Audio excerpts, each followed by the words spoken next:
রে নাইম, কেমন আছো?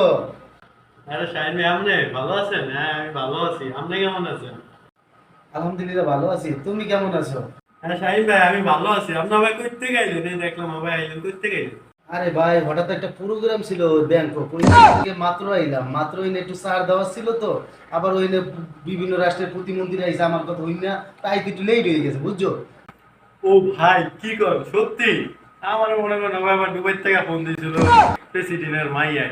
সময় পেলে তো ঘুমাই আসছিলাম, হবে উঠলাম ঘুম থেকে, আপনারা দেখি আপনি আবার ফোন দিয়েছিলেন আমারে, ঘুম থেকে আবার হবে উঠলাম।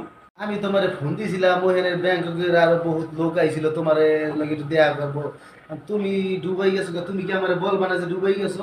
তুমি তো আমার বলবো, তোমার অনেক ফোন দিস, তুমি ধরো রেখে রেখে। ব্যাংকক হইলে কত রাষ্ট্রপতিরা কত আমারে স্বাগতম জানাইতেছে, ফুলের তোরা মোড়া লইয়ে তোমারে ওই সময় ফোন দিছিলাম, তোমারে ওই মিস করছি ওই সময়। আর কই না শাহিন ভাই, মনে করেন কদিন ধরে ঘুমাই থাকি নাই তো, এই যে মনে হয় সুইজারল্যান্ড যাওয়া লাগছে, দুবাই যাওয়া লাগছে, অনেক জায়গায় জায়গায় গেছিলাম না, কয়েকদিন ঘুমাই নাই। এলে আজকে মোবাইল সাইলেন্ট করে ঘুমাইছি তো, আপনারা ফোন পাই নাই, নাই তো আমি যেতাম গা। রকেট আসলে এই জায়গায় খারাপ করে রকেটে বের হয়ে যেতে হবে।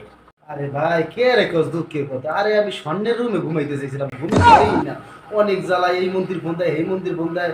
আমি আজকে 2 দিন ধরে ঘুমাইতেই নাই। স্বর্ণের রুম, স্বর্ণের বিছানা, টাকার উপরে ঘুমাইতে চাইছি, আও ঘুমে ধরে না।